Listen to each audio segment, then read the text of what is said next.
Good afternoon and welcome to Monday's Market Outlook here at Top Gun Options or TGO. My name is Matthew Buckley. My call sign is Wiz, and folks predicted this last week. I said if we don't hold this 50-day moving average on a lot of the major indices, we're heading lower. And there we go. There's the volatility index, the VIX, up 17%. All the way up to 17. Massive spike in volatility, and we're breaking key support levels, which is not good. Obviously, hold on, let's pull up a chart of the S&P 500. So there you go. As we predicted last week, I said this is a moment of reckoning. If we don't hold, I said copy this area right here. This was the end of June, beginning of July. I said copy and paste. We're going to see some massive volatility going forward around this 50-day moving average on the S&P 500. What an absolute shit show it was over the weekend. You have disgusting human beings. I don't even want to. They're not even Americans, like this piece of shit, who is a writer for the Colbert Show. Whatever happens, I'm just glad we ruined Brett Kavanaugh's life. That's what it was all about, folks. And apparently Dr. Ford, through her attorney, says she doesn't want to pursue anything else against Justice Kavanaugh. If I was Justice Kavanaugh, I would sue the shit out of all these people for defamation. If the woman was sexually assaulted in the state of Maryland, there is no statute of limitations. Go to the police, go to the local police, go to the state police, and have the guy arrested. Oh, that's right. There's no evidence. It's awful, folks. I'm sick of it. Politico this weekend. After failing to stop Kavanaugh's confirmation, Democrats wonder if it's time to be more ruthless. More ruthless, folks. Tracking down congressmen, senators, yelling in their face, following them out at dinner, being disgusting human beings. So you want to be more ruthless? Here's my response. Democrats don't know what bathroom to use. Republicans believe in a well-regulated militia. Please be more ruthless. Why am I going on this political rant? Because you can extend this craziness through the next month or so. Ladies and gentlemen, we have the midterm elections coming up. Republicans, I've never seen. I'm a libertarian, folks. I'm a recovering Republican. I think they're just as bad as the Democrats. I'm a libertarian, but I will tell you, my Republican friends are furious about what happened to Kavanaugh. And I think their fury is greater than the folks who tried to destroy a good man's life, his wife, and his children. Not one substantiated allegation against that man. The woman might have been sexually harassed or assaulted sometime in her life. It wasn't that dude. He wasn't even at the party that she led. So we were going to put that dude up on a cross to pay for all the crimes of other stupid dudes. Not going to happen. So I hear that Democrats are really energized. Doesn't matter. What I'm getting at, folks, is it's going to be an absolute mudslinging fest. The market does not like uncertainty. You ready for this? Democrats win. There goes your tax rebates. All that extra cash you have in your pocket not only is going to go away, they're going to take more cash out of your pocket. What happens to all those beautiful stock buybacks and bonuses that companies gave as a result of the Trump tax cut to employees and companies? This bull market will be over with. Now, I get divided government, folks. I get it, and we'll talk about Brazil here in a second. But the Democrats can obstruct, resist, and all that stuff. They can pass laws, send them to the Senate. The Senate will say no, and of course, obviously, it never gets to the president's desk. But the fact that these people want open borders, they want to not only repeal all those tax cuts and the good times you're having, they want to raise your taxes, will be awful for this market.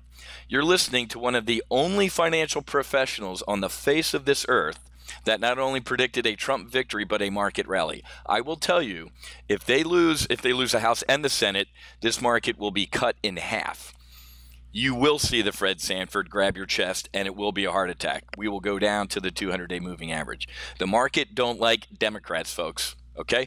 The reason the market, well, first of all, the market under Obama kept going up because of what? He had Ben Bernanke and 0% interest rates. Hell, I could have an economy or a stock market doing well like that. But speaking of Donald Trump, I predicted this 2 weeks ago. I said the Brazilian Trump is most likely going to win, and the Bovespa, their Brazilian stock market, will see a rip-your-face-off rally. Got a nice letter from somebody who 2 weeks ago got bullish on the EWZ. Like I said, this is one of our Captain Kirk trades. Look at that. Since I predicted that Donald Trump of Brazil was going to do well, it's up 16%. And I think if he wins, the Bovespa will see a rip your face off rally like our 2017 market. We're going to talk more about that today, but it's looking pretty damn good. When you have this jackwad, another liberal piece of shit, just going an absolute tear, like a 10, 15 minute. I thought these guys were supposed to be comedians. Now they're political commentators. He's ripping this guy apart. That's how you know this dude's going to win down in Brazil, and I hope he does. God bless him. All right. The president might in the coming up here, what is it, November 30th, meet with President Xi, or at least shake hands and say, hey man, let's try and all get along. Right now, like I said, the midterms and all this stuff, it's a lot of volatility. It's not going to be a lot of pleasantness in the market. However, I will tell you, and we're going to talk about this week as well. I'm itching to get bullish. You ready for this? On China, on FXI. Right now, it's not good news. The president, we don't even have a date set for the next time we're even going to send our 2 coffee officers to go talk and shake hands and agree maybe we should agree again. Secretary of State Mike Pompeo, I just saw a clip of him in Beijing talking about the way China more or less moved their border 600 miles into the middle of the Pacific, as Barack Hussein Obama did nothing, and said, we absolutely fundamentally disagree with that. That is not Chinese territory. That can lead to a shooting war, folks. When a country, look at Israel, man.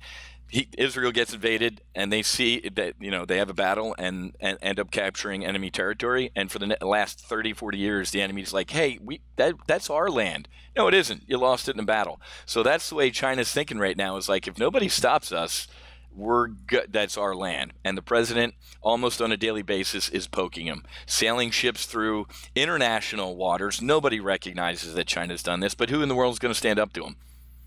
Nobody. So this is getting serious, guys, but something good will get done. China knows this dude ain't Barack Hussein Obama. China knows that this guy, when he draws a red line, he means it. So it's going to be interesting to see what happens with the trade war and the real world. But this is bad. Dow's down 150 right now. Volatility is going through the roof. The tech wreck continues. Amazon is not looking good. Amazon is going to see 1,800. I haven't seen Amazon break down like this in a while. Amazon is acting like an old tech stock and an old FANG, and it ain't good. Once it broke this 50-day moving average and this Keltner channel, we're going down 1,800 easily. And we're not going to see 20. We're not going to be back up here anytime soon. Maybe Black Friday, Cyber Monday, and good pre-Christmas sales will pull this thing out of a nosedive. I would bail out of it, all things Amazon, and grab some popcorn. It's over with for the techs, guys. Facebook. I think almost every 15 minutes I'm getting a Facebook Messenger saying, I've been hacked, and paste this and friend request. It's a shit show. Facebook sucks. Let's look at the, where is it right here? Where is it? Marketers increasingly hesitant to deploy ad dollars on Facebook. Deutsche Bank came out with a report today. That's how Facebook survives. Well, they also survive on selling your information and all that stuff, but we won't get into that. So, and of course, the other shit show, limousine liberal stock, Twitter. Can't stand that thing. All these things suck, guys. I predicted it. I printed money off of it, and my private coaching clients are laughing all the way to the bank because we've been pounding the fangs into the dirt nonstop for the past 3-4 months. We nailed it, guys. I told you a year ago this was going to happen. People on social media laughed at me, same way they laughed at me saying that Trump was going to win. Now who's laughing? $100 oil, man. Not only are traders betting on a return of $100 oil? What's going on here? Well, it's hurricane season down here in Florida, and we got Michael spinning up here in the Gulf of Mexico. Might be heading to, guess what? New Orleans or Houston or that area, which will definitely impact oil prices. We've had a great run out of our ExxonMobil trade. Take a look at this thing, man. We got bullish on ExxonMobil. We did a Jan 21 trade right around here, and this thing's had a great move. Kind of settling into a channel here. We're going to look at a bull put spread tomorrow on ExxonMobil to keep the good times coming. $100 oil, ExxonMobil prints money at $100 oil. But tech stocks, it's over with, guys. There's been a couple tech wrecks in the past where they've recovered. They'll recover eventually, but it's a new normal, folks. Twitter, Donald Trump leaves, they go out of business. there's a conservative Facebook or a conservative Twitter, as I hear, are being built. It's over. You have alienated 50% of your user base, folks, and that's not a good business model. I don't give a shit what Nike says or Starbucks. It ends up being true, and I end up being right. That's why you need to be here at Top Gun Options. Why don't you just take a 2-week test flight, and you can actually join me today at 1 o'clock in my weekly options brief. I'm going to talk about a seasonal trade. We usually trade the front months, right? We're sitting in the front months, and then we usually trade the back months, these leaps. So we usually trade like right here, right here. I'm going to come up with an XRT trade, which is going to shock a lot of my current members, right around here. So make sure you join me at 1 o'clock. If you're not a member yet, all you have to do is head to go.topgunoptions.com/go-flight, just like in Apollo 13. I'm go for flight. Go flight. And for $38, the price of an average bottle of Pinot Grigio, you can get access into all of our live trade briefs, okay? So have a great rest of your day. Happy hunting. Make sure you hedge, and I'll see my members and potential new members in the live trading room here at 1 o'clock. Fights on.